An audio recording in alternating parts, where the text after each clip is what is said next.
right. The power is so massive. It's so incredibly powerful.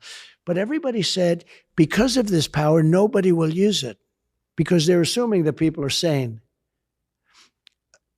Somebody will use it.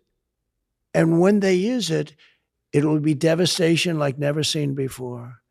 But the theory on nuclear is that it's so powerful that no person will ever use it. But that's assuming that people are sane. Or it's assuming that people win wars because, you're not going to use it. But if you're going to lose a war, you'll say, hey, we're losing the war. If we use nuclear, that makes up for a lot of loss. That's what will happen. And so it's very dangerous.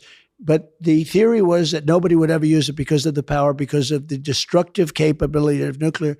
And the fact is that there are people out there right now, there are countries out there right now, the leaders and the leadership, and I know a lot of them, they would use it. If forced, they would use it. And once it gets used, the world as you know it will end.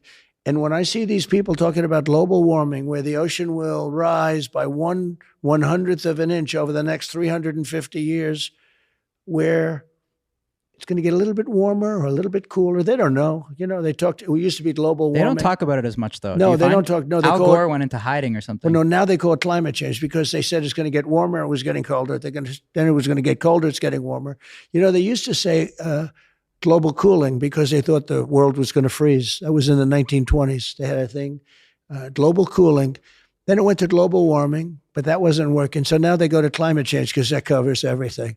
But your real global warming would be nuclear global warming. That's a warming that will take seconds. And that's a warming that will melt granite. You know what granite is? It's a very powerful, very hard stone. If you take a look at Hiroshima or Hiroshima, as a lot of people call it, Nagasaki, where they used nuclear in a very primitive form, it actually took granite, large areas of granite, and melted it. And now it's like an ice skating rink. It melted into virtual water. And now when it hardened, it was absolutely stone cold level.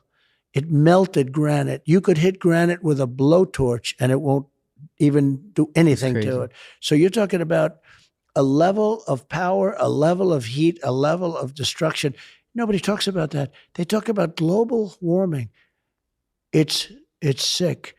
And we have to get rid of nuclear weapons. One of the things I was going to do and I would have done is the denuking of everything, the denuclearization of everything, because you have to take them away. You have to get rid of and Russia would have done it and China would have done it. I used to talk to Putin about it.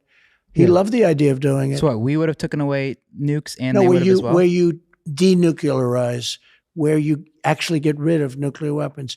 They're too destructive. They're so bad. They're so dangerous. A World War III will be many, many, many times greater than World War I or World War II because of the weaponry. You're not going to have army tanks going around shooting each other. You may have that too, but ultimately that won't matter.